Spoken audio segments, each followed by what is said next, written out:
नमस्कार। मैं प्रोफेसर भगवान दास माड़ी, नृत्य गुरु, रायगढ़ घराना। आज आपके सामने अभिनय के ऊपर चर्चा करने जा रहा हूँ। सबसे पहले हम जानते हैं कि अभिनय क्या है। तो अभिनय एक साधन है, माध्यम है। किसका? अपने मन की भावों को व्यक्त करने का एक सशक्त माध्यम है अभिनय। इसीलिए इसे कला भी कहते हैं। अभिनय कला। अभिनय कला के उद्भव का इतिहास अत्यंत प्राचीन है। इसका प्रारंभ सृष्टि के साथ ही साथ हुआ। मानव में प्राकृतिक घटनाओं और सौंदर्यपूर्ण दृश्यों को देखकर अनुकरणात्मक प्रवृत्ति का उदय हुआ। अनुकरणात्मक प्रवृत्ति अर्थात नकल करने की प्रवृत्ति का उदय हुआ, जिसके परिणाम स्वरूप मानव ने आवश्यकता अनुसार अपने अंगों का संचालन शुरू किया। अंगों के इन्हीं संचालन से आंगिक अभिनय का उदय हुआ। नृत्य कला की उत्पत्ति के साथ हम हमेशा सुनते हैं या कहते हैं कि प्राचीन मानव ने अपनी प्रसन्नता की अभिव्यक्ति में जो स्वाभाविक अंग विक्षेप किए, अंग संचालन किए, वही अंग संचालन या उसी से नृत्य कला की उत्पत्ति मानी जाती है। तो ये जो अंग संचालन है यह आंगिक अभिनय ही है। इसके बाद मानव ने प्रकृति में अनेकों प्रकार की आवाज़ों, ध्वनियों को सुना। विभिन्न प्रकार के स्वच्छंद रूप से विचरण करते हुए पशु पक्षियों के आवाज़ को मानव ने सुना और वह भी उसी प्रकार बोलने की कोशिश किया। अनेकों प्रकार की उसने भी आवाज़ निकालना शुरू किया मानव ने। तो यही जो बोलने की जो शुरुआत मानव में हुई, यही वाचिक अभिनय है। वाचिक अभिनय अर्थात किसी भी भाव को बोलकर व्यक्त करना और आंगिक अभिनय अर्थात अंगों के संचालन द्वारा। इस प्रकार मानव में आंगिक और वाचिक अभिनय का उद्भव हो जाने के बाद उसने अपने तन को ढकने के बारे में सोचा और जंगल के बड़े बड़े पत्तों से अपने तन को ढकना शुरू किया। इस प्रकार हम देखते हैं कि अभिनय कला के इतिहास में सबसे पहले आंगिक अभिनय का जन्म हुआ, फिर वाचिक अभिनय का जन्म हुआ और उसके बाद आहार्य अभिनय का। आंगिक, वाचिक और आहार्य अभिनय को जान लेने के बाद मानव में सात्विक अभिनय का उदय हुआ और मानव सभ्यता संस्कृति के विकास के साथ ही साथ इन अभिनय कला का भी निरंतर विकास होता चला गया। इस प्रकार हम देखते हैं कि अति प्राचीन काल में मानव सभ्यता के साथ ही साथ अभिनय कला का भी उद्भव और विकास क्रमशः हुआ। हमारे जो प्राचीनतम इतिहास में जो प्राचीनतम प्रमाण हैं वे वेद हैं। वेद ही हमारे सबसे प्राचीन ग्रंथ हैं। ऋग्वेद, यजुर्वेद, सामवेद, अथर्ववेद। और इन वेदों में अभिनय कला के संबंध में पर्याप्त मात्रा में विवरण देखने को मिलता है। यहाँ पर हम एक ऋग्वेद के एक मंत्र का उल्लेख करते हैं। अदीपेशांसी विपते नृतिरेव पौणुते वक्ष वुश्रेव वर्जहम, अर्थात यह उषा नर्तकी के समान विविध रूपों को धारण करती है। कहने का तात्पर्य यह है कि ऋग्वेद काल में, ऋग्वैदिक कालीन समाज में नर्तकियां हुआ करती थी जो अनेकों प्रकार के, विविध प्रकार के वस्त्र आभूषण से सुसज्जित होकर समाज में नृत्य करती थी। तो यहाँ पर आंगिक और आहार्य अभिनय, आंगिक अभिनय मतलब नृत्य करना, आंगिक अभिनय अनेकों प्रकार के वस्त्र आभूषण धारण करना, वाचिक आहार्य अभिनय, और नृत्य करते समय जो गाना का प्रयोग करती थी वह वाचिक अभिनय है। तो यहाँ पर जो आचार्य भरत द्वारा आंगिक, वाचिक, आहार्य और सात्विक अभिनय के बारे में अपने नाट्य शास्त्र में उल्लेख किया गया है, उसका प्रमाण हमें ऋग्वेद से ही मिलना शुरू हो जाता है, प्रारंभ हो जाता है। या ऋग्वेदिक समाज में, ऋग्वेदिक समाज में इसका पूर्ण प्रचार प्रसार था। अब आइए हम भरत के नाट्य शास्त्र के अनुसार अभिनय भेद की चर्चा करते हैं। तो भरत ने नाट्य शास्त्र के 8वें अध्याय में, या ये कह लें कि 8वें से लेकर 14वें अध्याय तक अभिनय का विस्तार पूर्वक से विवेचन किया है। अभिनय का क्षेत्र बहुत बड़ा है। और 8वें अध्याय से लेकर 14वें अध्याय तक आंगिक अभिनय का इन्होंने विस्तार पूर्वक से विवेचन किया है। तो अभिनय क्या है भरत के अनुसार? तो अभी उपसर्ग में इणी धातु के संयोग से अभिनय शब्द बनता है और उसमें अच प्रत्यय लगा देने से अभिनय शब्द की व्युत्पत्ति होती है। अभिनय नाट्य में अभिनय का बहुत महत्वपूर्ण स्थान है। अभिनय के द्वारा ही हम नाट्य का मंचन करते हैं। आंगिक अभिनय के द्वारा हम अंगों का संचालन करते हैं। वाचिक अभिनय द्वारा संवाद बोलते हैं और आहार्य अभिनय मतलब पात्र के अनुकूल, नाट्य में जो भी पात्र है उसके अनुकूल वेशभूषा धारण करते हैं। और इन तीनों अभिनय के संयोग से फिर जब हम सात्विक अभिनय करते हैं तब नाट्य की सफलता होती है। नाट्य को रसाश्रयम नाट्यम कहा गया है। तो रस निष्पत्ति ही नाट्य का प्रमुख उद्देश्य है। दर्शकों को रसानुभूति कराना नाट्य का प्रमुख उद्देश्य है, दर्शकों को रसानुभूति कराना। तो इन चारों अभिनयों के द्वारा ही हम नाट्य की कथा वस्तु को प्रस्तुत करते हैं, कुशल अभिनय करते हैं, तब जाके दर्शकों में रसानुभूति होती है।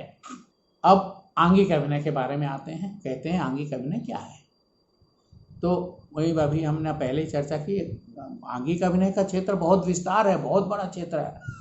8वें अध्याय से लेकर 14वें अध्याय तक केवल आंगिक अभिनय का ही विस्तार पूर्वक से विवेचन किया गया है। अंगों के संचालन को आंगिक अभिनय कहते हैं।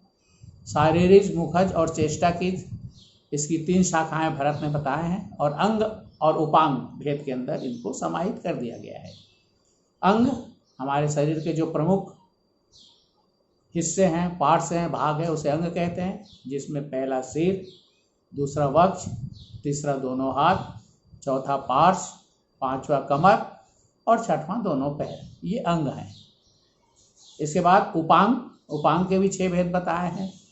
ये जो उपांग अपने जो मुखमंडल के अंतर्गत जो हमारे शारीरिक जो भेद हैं, उपभेद हैं, हमारी जो शारीरिक अंग हैं वो उसे उपांग कहते हैं। छोटे छोटे जो अंग हैं, और ये है नेत्र, भौहें, नाक, अधर, कपोल और टुट्टी, ये 6 हैं। इसके आगे इन अंग और प्रत्यंगों के सूक्ष्म से सूक्ष्म पार्ट्स के माने भेदों का भी, अंगोपांग के सूक्ष्म भेदों का भी विस्तार पूर्वक से विवेचन भरत ने किया है। जैसे 13 प्रकार के शिरोभेद, सिर को 13 प्रकार से हिलाना, 36 प्रकार के दृष्टिभेद, दृष्टिभेद के अंतर्गत रस दृष्टि, 8 प्रकार की रस दृष्टि, 8 प्रकार की स्थायी भाव दृष्टि और 20 प्रकार के संचारी भाव दृष्टि।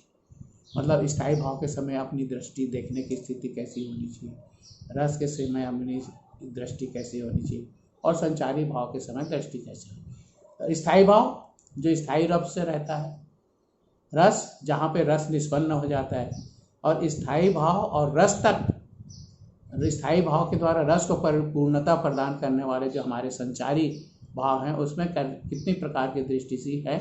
20 प्रकार से दृष्टि बताए हैं। तो इस प्रकार कुल 36 प्रकार के दृष्टि भेदों का विवेचन भरत ने किया है।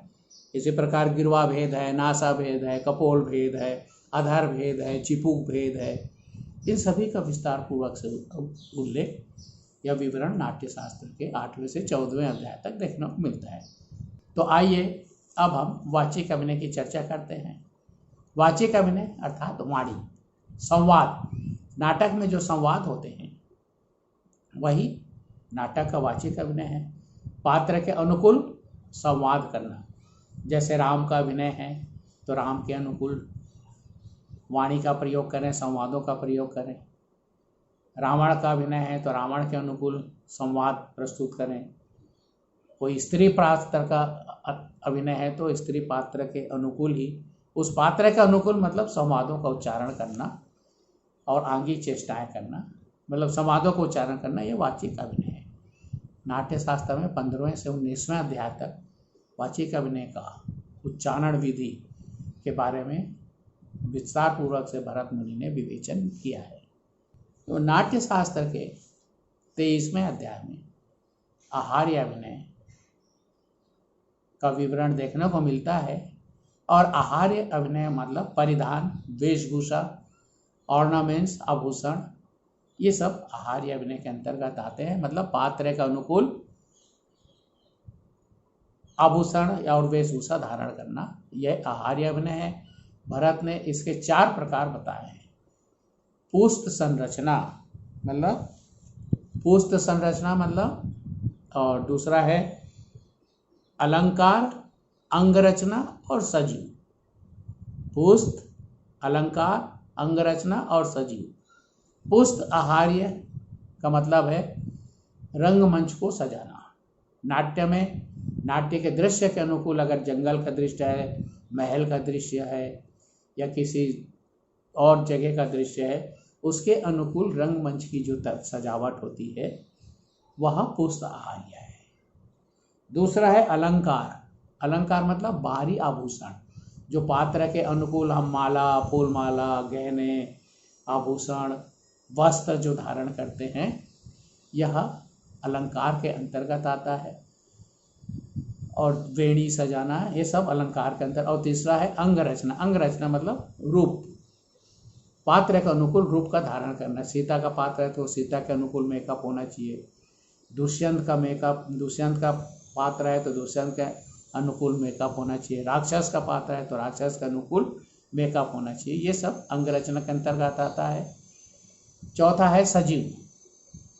नाटक में कई दृश्य ऐसे भी होते हैं जहाँ जानवरों का, पशुओं का भी कार्य होता है। जैसे घोड़े में जा रहे हैं चढ़कर, हाथी में चढ़कर जा रहे हैं, कुत्ते को साथ में लेके जा रहे हैं, तोता को लेके जा रहे हैं। तो वहाँ मंच पर हम वास्तविक तो घोड़ा, हाथी, कुत्ता, तोता, बिल्ली इनको नहीं ला सकते, तो उसके लिए क्या है, मुखौटा का प्रयोग करते हैं।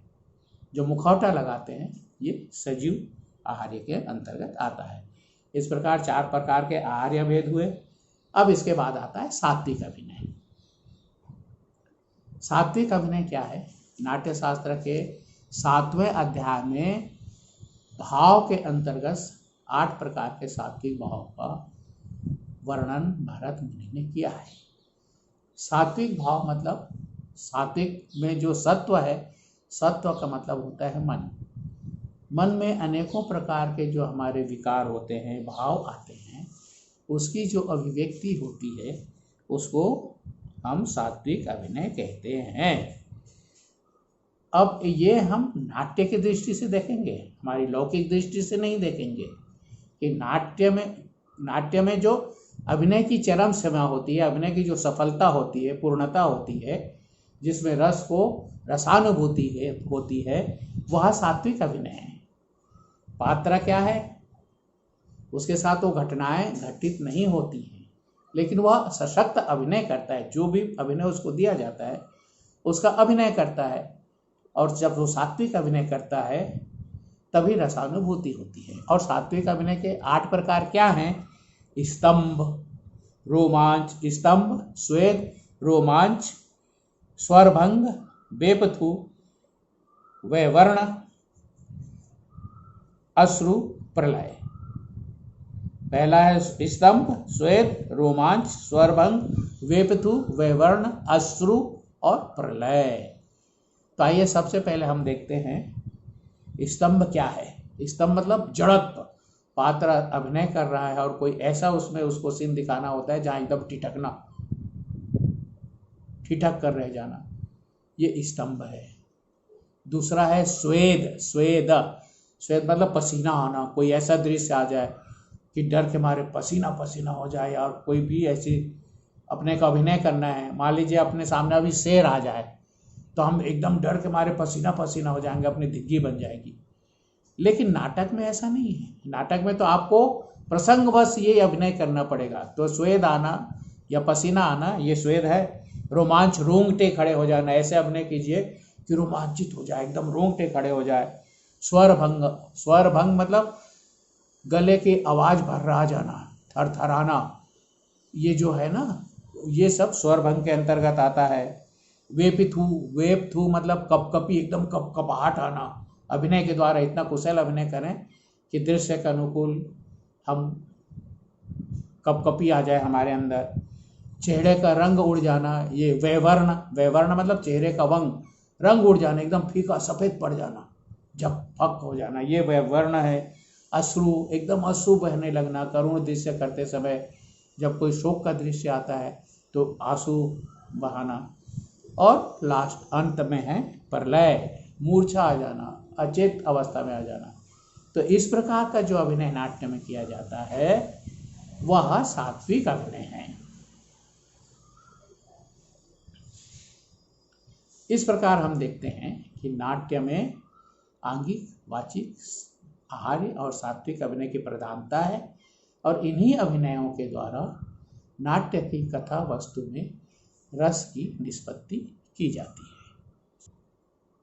तो आइए अब हम नृत्य कला में अभिनय का प्रयोग के बारे में चर्चा करते हैं कि शास्त्रीय नृत्यों में अभिनय कला का प्रयोग किस प्रकार होता है।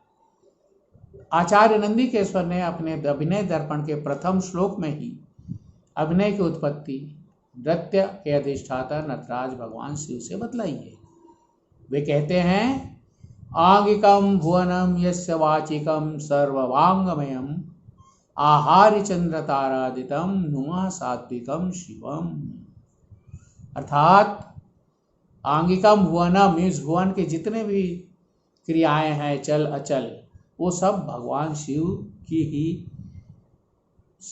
शिव से ही संचालित होती हैं। आंगिकम भुवनम यस्य वाचिकम सर्ववांगमयम, संसार के जितने भी वांगमय है, साहित्य है, ये भगवान शिव की वाणी से निकली है। आहार्य चंद्र तारादितम, जिनका चंद्रमा, आहार्य क्या है, चंद्रमा, तारा, आदि, तारादितम, आदि में त्रिशूल, डमरू, सांप, ये सब उनके जिनके आहार्य अभिनय हैं, ऐसे सात्विक स्वरूप भगवान शिव को मैं नमन करता हूँ। इस प्रकार अभिनय की उत्पत्ति के बाद अभिनय के महत्व को प्रतिपादित करते हुए नंदिकेश्वर जी कहते हैं कि आस्ये नालाम्बयेत गीतम हस्ते नार्थ प्रदर्शयेत चक्षुर्भ्याम दर्शयेत भावम पादाभ्याम तालम चरेत। अर्थात वाणी से गीत गाते हुए हस्त के द्वारा मुद्राओं को व्यक्त करें और आँखों से, अपनी दृष्टि से उन मुद्राओं की भाव को व्यक्त करें तथा ताल के अनुरूप पादाभ्याम ताराम चरित, पाद के ताल के अनुरूप पैरों का संचालन करें। ऐसा करते हुए, कैसा करते हुए, गीत के भाव को हस्त मुद्राओं द्वारा व्यक्त करते हुए उसके भावों को आँखों से दिखाया जाए और ताल के अनुरूप पद संचालन करते हुए यतो हस्तो ततो दृष्टि, यतो दृष्टि ततो मनः, यतो मनः ततो भाव, यतो भाव ततो रसः। अर्थात ऐसा करते हुए नर्तक को चाहिए या नर्तकी को चाहिए, यतो हस्तो, जहाँ हाथ जाए वहाँ दृष्टि जाए, यतो दृष्टि ततो मनः, जहाँ दृष्टि जाए वहाँ ही मन जाए, यतो मनः ततो भाव, जहाँ मन जाए वहाँ भाव भी जाना चाहिए, यतो भाव ततो रस। और इस प्रकार करने से जहाँ भाव भी जाए वहीं रस की निष्पत्ति होती है। कहने का तात्पर्य ये है कि अगर हम इस दिशा में अपने हाथ को संचालन कर रहे हैं तो वहीं अपनी दृष्टि जानी चाहिए, हमारा पूरा मन वहाँ होना चाहिए। और मन कैसा होना चाहिए, भाव के साथ वो मन जाना चाहिए, तब रस की निष्पत्ति होती है। ऐसे नहीं कि हमने हाथ चला दिया, दृष्टि देख ली, मन कुछ और है, भाव कुछ और, कहाँ वहाँ रस की निष्पत्ति होगी। तो यतो हस्तो ततो दृष्टि, ये इसका पूरा विधि विधान नंदिकेश्वर ने अपने अभिनय दर्पण में बतलाया है। अब नृत्य की दृष्टि से देखें, अब देखिए मैं कथक का विद्यार्थी हूँ तो कथक के हिसाब से बताता हूँ। हमारी कथक में जितनी भी प्रस्तुतियाँ हैं, उठान, वंदना, था, टामा, तोड़े, परन, ये सब में आंगिक संचालन होता है, आंगिक संचालन होता है। फिर तो अंगों के द्वारा ये आंगिक अभिनय हो गया। दूसरा है आहार्य अभिनय। तो आहार्य अभिनय किसी भी कला की प्रस्तुति में सबसे पहले आहार्य अभिनय का स्थान होता है। हम अपने नृत्य के अनुसार आभूषण धारण करते हैं, परिधान धारण करते हैं, वो हमारा आहार्य अभिनय है। और नृत्य के अनुकूल अंगों का संचालन करते हैं, आंगिक अभिनय है। और जो हम बोलते हैं तो हमारे कथक नृत्य का जो वाचिक अभिनय है वो नर्तक स्वयं करता है। स्वयं करता है मतलब अपने द्वारा प्रस्तुत किए जाने वाले भाव को, तोड़े को, परन के बारे में वह दर्शकों को पहले समझाता है, फिर उसको आंगिक अभिनय द्वारा व्यक्त करता है। तो अब क्या हुआ, नर्तक पहले आहार्य अभिनय धारण कर मंच में आया, तो आहार्य अभिनय और दूसरा वाचिक अभिनय से अपने द्वारा किए जाने वाले वस्तु क्रम को उसने समझाया, वाचिक अभिनय, और फिर अंगों के संचालन के द्वारा उन तोड़े, परन, वंदना जो भी है उसको अभिनीत करना आंगिक अभिनय है। इस प्रकार कुशल जो नृत्य होता है अभिनय के साथ साथ, जिससे दर्शक आनंदित हों, तो वहाँ भाव के साथ साथ रस की निष्पत्ति होती है। नृत्य भावाश्रम है, लेकिन भावाश्रयम होने के साथ साथ उसमें रस की भी निष्पत्ति होती है। तो इस प्रकार अभिनय कला का पूरे नृत्य कला में, सभी प्रकार के नृत्य कलाओं में उसका महत्वपूर्ण स्थान है नृत्य की सफल प्रस्तुति के लिए। हमारे जो नृत्य से संबंधित रचनाएं हैं हमारे कला जगत में, विशेषकर मैं कथक नृत्य के संबंध में कह रहा हूँ, उसमें इन अभिनय कला का परिचय या इसका स्पष्ट ज्वलंत उदाहरण हमें देखने को मिलता है।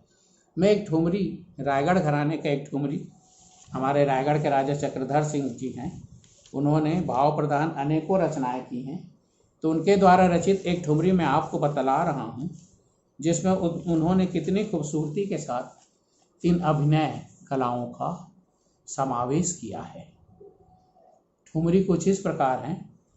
अलबेली नार कर कर श्रृंगार, अलबेली नार कर कर श्रृंगार, इठलाती प्यार मन भाती नार, कानों में झुमका मोतियन मांग, वेसर शोभित कंठ की माल, हाथों में कंगना बाजूबंद सोहे, नैनन में कजरार, नागिन सी वेणी लहराती और मंद मंद गति हंसी निराली, पिया मिलन को चली चक्र पिया, छम छम पैजन की झनकार। तो देखिए यहाँ पर आहार्य अभिनय का कितना सुंदर चित्रण किया है राजा साहब ने। अलबेली नार कर कर श्रृंगार, इठलाती प्यार मन भाती नार, ये आंगिक अभिनय है। एक नायिका है जो अनेकों प्रकार के अभिनयों से अपना श्रृंगार कर रही है, और इठलाते हुए जितना सुंदर वो इठला रही है, इतरा रही है कि अपने मन को, देखने वाले को, मन को भा रही है, बहुत सुंदर लग रहा है। इठलाती प्यार मन भाती नार। अब क्या है उसके श्रृंगार, आहार्य अभिनय क्या है, कानों में झुमका, मोतियन मांग, बेसर शोभित, कंठ की माल, हाथों में कंगना, ये बाजूबंद सोहे, नैनन में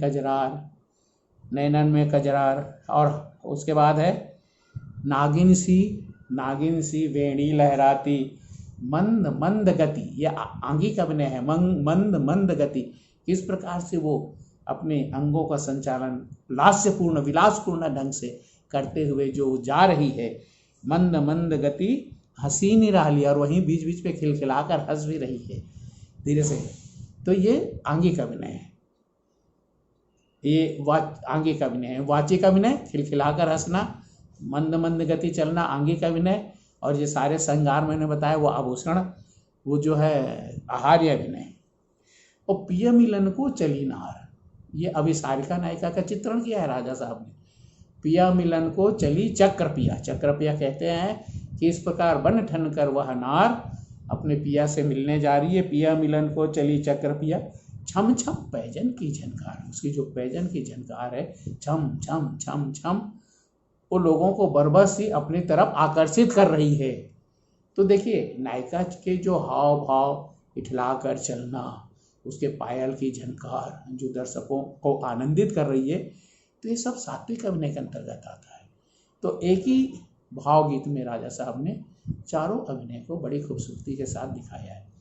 इस प्रकार हम देखते हैं कि सभी जो ये सौंदर्यपूर्ण रचनाएं हैं, भावगीत हैं, उनमें अभिनय कलाओं के पूर्ण दर्शन होते हैं। तो इस प्रकार मैंने अभिनय के बारे में आपको जानकारी दी, और ये उम्मीद करता हूँ कि आपको अभिनय के बारे में स्पष्ट रूप से समझ में आया होगा। धन्यवाद।